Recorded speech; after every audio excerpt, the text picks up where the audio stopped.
हैं, समझिए। तो जब ये बात चल रही थी कि कश्मीर को अब पूर्ण स्टेट दे दिया जाए, तो सारे लोग लगभग सहमत हो गए थे। अब सरकार भी चाहती है कि जो कश्मीर के लोग हैं, जो आतंकवाद के रास्ते को छोड़कर भारत के लोकतंत्र में विश्वास किया, भारत के साथ जुड़े रहे, उन लोगों की भलाई के लिए वहां पे पूर्ण स्टेट दिया जाए। देखिए 10-20% वहां पे मिलिटेंट्स की वजह से सारे लोगों को तकलीफ झेलनी पड़ रही थी, जो सही नहीं था। तो गवर्नमेंट ने एक अच्छा स्टेप लिया कि वहां कहा कि अब असेंबली बनेगी, वहां के लोगों की जरूरतों को ये लोग ठीक करेंगे। अब कश्मीर का मामला कश्मीर में सुलझ जाए, जैसे बिहार में कुछ होता है तो पटना में वहां विधानसभा है, वो लोग देखते हैं। अब बिहार की समस्या को आप ले जाएंगे दिल्ली में, तो पता चला 2020 में समस्या आएगा तो 30 में सुलझेगा। वैसे भी वहां बहुत लेट से सुधरता है कोई भी चीज। तो लेकिन असेंबली बहुत ज्यादा जरूरी है। जैसे ही सरकार ने स्टेप लिया, इन लोगों को लगा कि भैया मेरी दुकान तो बंद हो जाएगी, क्योंकि अगर अंधेरा खत्म हो जाएगा तो इनका टॉर्च कैसे बिकेगा। ध्यान से समझिए, अगर कोई आपको अंधेरे से डरा रहा है, मतलब वो टॉर्च बेचना चाह रहा है। अगर कश्मीर में ये लोग नहीं चाहते हैं कि कश्मीर के लोग खुशहाल रहें, क्योंकि कश्मीर के लोग खुशहाल हो जाएंगे तो इन लोग की दुकानें बंद हो जाएंगी। जैसे कश्मीर की लोगों की बात भारत सरकार करने आई, इन लोगों ने बम फोड़ना चालू कर दिया।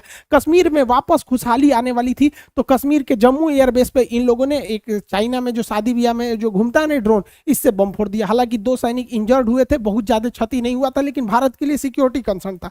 लेकिन इस हमले की वजह से कश्मीर के लोगों को जो उनका हक मिलने जा रहा था वो एटलीस्ट 6 महीना डिले हो गया। अब वहां के लोगों को लगता है कि ऐसा कि अब वो लोग आतंकवादियों को भर्ती करेंगे कि देखो कश्मीर में क्या हो रहा है, लेकिन वो जानबूझ के चाहते हैं कि कश्मीर में अशांति रहे ताकि उन लोग का दबदबा रहे। कश्मीर मुद्दा को लेकर ये जो है बकलोलवा चल गया organization of Islamic countries OIC के पास। इसकी स्थापना 1969 को हुई थी। ये लोग इजराइल को कंट्रोल करने के लिए 57 देशों ने मिलकर अपना एक संगठन बनाया था, लेकिन ये लोग अकेले इजराइल को वो अकेला है, कंट्रोल नहीं कर पाए। अब ये चला गया वहां पर, कहा गया कि कश्मीर के मुद्दा को सॉल्व कर दीजिए। अब खुद से जरा सोच के देखिए कि ये 57 देश मिलकर फिलिस्तीन में सीज फायर नहीं करा पाए, तो या क्या कश्मीर में ये लोग आके 370 को वापस ले आ पाएंगे? इनके कहने पर 300 कश्मीर इनके हिसाब से चलेगा? नहीं, ये अपने यहाँ केवल वोट की राजनीति करते हैं, इनके यहाँ दूसरा कोई मुद्दा नहीं चलता है। अब इस्लामिक ऑर्गेनाइजेशन के जितने देश हैं वो इसका मुख्यालय मक्का में ये सऊदी अरब है, तो सऊदी अरब में इनका इन्फ्लुएंस थोड़ा सा ज़्यादा है। तो इनको खुश करने के लिए इन लोगों ने एक स्टेटमेंट जारी कर दिया कि ये भारत पाकिस्तान के रिश्तों के बीच में मध्यस्थता करेंगे और कश्मीर के मुद्दों को सॉल्व करेंगे। मुसलमानों की इनको ज़्यादा चिंता होती है, इन लोग को बहुत ज़्यादा, अभी बताते हैं इनको कितना चिंता हो रही है। अब जरा ध्यान से समझिए, सबसे पहला बात कि कश्मीर मुद्दा में इन लोग को इंटरफेयर करना ही नहीं चाहिए, इससे पाकिस्तान को लॉस होगा। समझिए, 3-4 चीजों को ध्यान से समझिए। यूएन ने डिक्सन आयोग का गठन किया था। यूएन का डिक्सन आयोग ने कह दिया है कि पाकिस्तान और कश्मीर जो है ये इंडिया पाकिस्तान का इंटरनल मैटर है। तो भैया वो आप लोग को इंटरनल मैटर में क्या जरूरत है इंटरफेयर करने की? इंटरनेशनल कम्युनिटी को इंटरनल मैटर में नहीं करना है। दूसरा, यूएन की पीस कीपिंग फोर्स भारत में ऑलरेडी रहती है, वो श्रीनगर में भी उसका हेड ऑफिस है और इस्लामाबाद में भी है। तो यूएन देख रहा है तो ये अपने आप को यूएन से भी बड़ा समझने लगे हैं।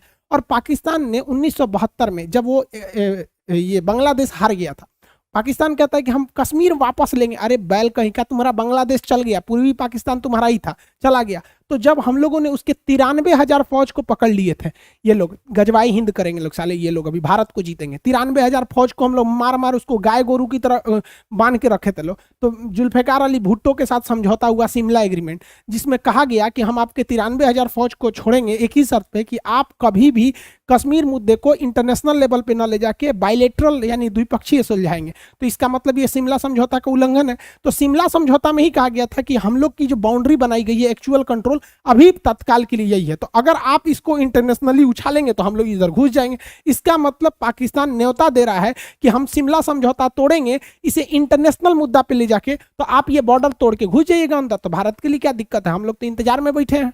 भारतीय विदेश मंत्रालय ने भी इसका जवाब दिया है, कहा है कि OIC यानी इस्लामिक ऑर्गेनाइजेशन की जो कंट्री है, ये दुनिया की सेकेंड लार्जेस्ट मतलब एक ये ऑर्गेनाइजेशन है। यूएनओ के बाद ये बहुत बड़ा ऑर्गेनाइजेशन है। इसे सोच समझ के अपने वक्तव्य को देना चाहिए। ये पाकिस्तान के इन्फ्लुएंस में आकर एक बायस्ड डिसीजन लिया है और एंटी इंडिया प्रोपेगेंडा का शिकार हो गया है। यहाँ के जितने देश हैं, ज़्यादातर देश कश्मीर के इशू पर भारत से कभी खुलकर नहीं कहते हैं। ये भारत के पास आते हैं तो कश्मीर मुद्दा इनसे रहता ही नहीं है। चाहे वो मोदी जी की मुलाकात UAE में हो, सऊदी अरब में हो, बहरीन, कतर, कहीं से भी हो, वो लोग के सामने ये मैटर ही नहीं रहता है। ईरान ने भी कभी कश्मीर के मैटर पे इंटरफेयर नहीं करता है।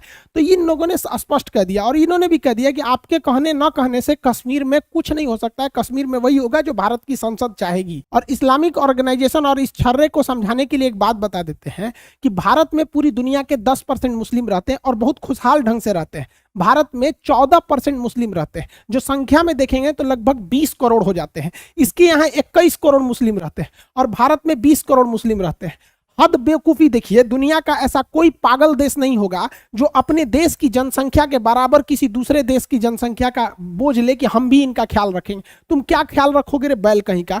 भारत में इन लोग का कहना है कि मुस्लिम में माइनॉरिटी में है, तो भैया यहाँ पे जैन माइनॉरिटी है, बौद्ध माइनॉरिटी है, ईसाई है, सब बहुत माइनॉरिटी के हैं। यहाँ पे किसी को कोई दिक्कत नहीं आता है। जबकि अगर आप देखिएगा इन रियलिटी तो इस्लाम सेकेंड मेजॉरिटी भी है। आप माइनॉरिटी कह सकते हैं कि ज्यादातर राज्यों में माइनॉरिटी है, तो पूर्वोत्तर में हिंदू धर्म भी वहां पे क्या चीज है, माइनॉरिटी है, बट वो सेकंड मेजॉरिटी भी है साथ साथ है। इसको क्या जरूरत है हम लोग के मैटर में इंटरफेयर करने की। हमारे यहाँ ऑलरेडी जो जहां है वो भी, कोई बिजनेस में है, कोई जॉब में है, सब अपने जगह पे सेटल है। ये ससुरा जानबूझ के इंटरफेयर करता है हम लोग के मैटर में। ये कहेगा कि कश्मीर में मुसलमान सुरक्षित नहीं है। पाकिस्तान के मुसलमानों का हाल देखिए, ये सिया सुन्नी के मस्जिद में बवाल हो जाता है, वो वहां बम फोड़ देगा, वो उसको बम फोड़ देगा। सोचिए, मस्जिद नमाज पढ़ने की जगह है, यहाँ बम फोड़ दिया जाता है, और आए दिन आपको महीने में 1-2 फ्राइडे के दिन कहीं ना कहीं बम फोड़िए देगा। भारत में ऐसा नहीं है कि यहाँ पे सिया का भी मस्जिद है, अहले हदीस, बरेलवी, सुन्नी, 75 कैटेगरी की मस्जिदें हैं, जिसमें मन जाओ, कोई किसी दूसरे में बम नहीं फोड़ता है।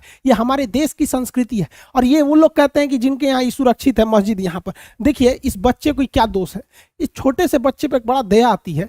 ये बेचारा गया होगा मस्जिद में नमाज पढ़ने के लिए, आराम से खुशी खुशी। इस बेचारे की बस यही गलती है कि ये पाकिस्तान में जन्म ले लिया, जहां मुसलमान लोग की ये हाल है कि मस्जिद में छोटे छोटे बच्चों का बम फोड़ दिया जा रहा है। ये भाई साहब मस्जिद में कपड़े में खून से लदा हुआ जो कपड़ा है लेके अपने रिश्तेदार को खोज रहे हैं कि भाई नमाज पढ़ने आए थे यहाँ पर, और ये लोग भारत में बताएंगे कि मुस्लिम सुरक्षित है या नहीं है। ये